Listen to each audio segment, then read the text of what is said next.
Whenever the fire of God, the presence of God in the Old Testament showed up, it was overwhelming, it was intolerable, it was even fatal sometimes. Now, pull it together, listen. He says, now do you realize what's happening on the day of Pentecost? Every believer has now become a burning bush.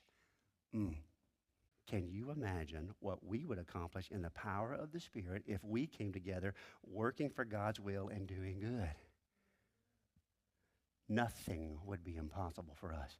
That's why Jesus said, you'll do greater works than I've done.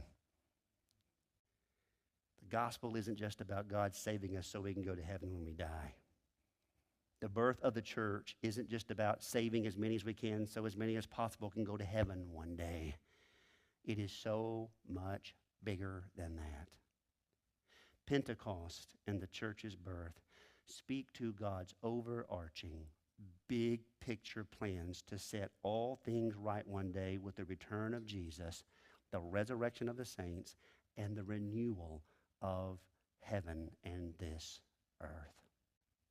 We have got to stop offering this cheap gospel where it's accept Jesus so you can go to heaven when you die. Now, you don't have to do a dang thing until then, but just get saved so you can go to heaven when you die. That's blasphemous. When we follow Christ, we are standing up with Jesus and joining him as his army of followers who are saying, we resist. We won't be part of this wicked rebellion that we see all the way back in the book of Genesis. We are part of the new kingdom. We are part of his holy army of saints that are going to rise up against. Now listen to me, church. If you're listening, say amen. We are going to be the ones rising up against things like injustice and poverty, rising up against the mistreatment of those who can't speak for themselves, because when we get to the new heaven and earth, will there be poverty? Will there be injustice? Will there be racism?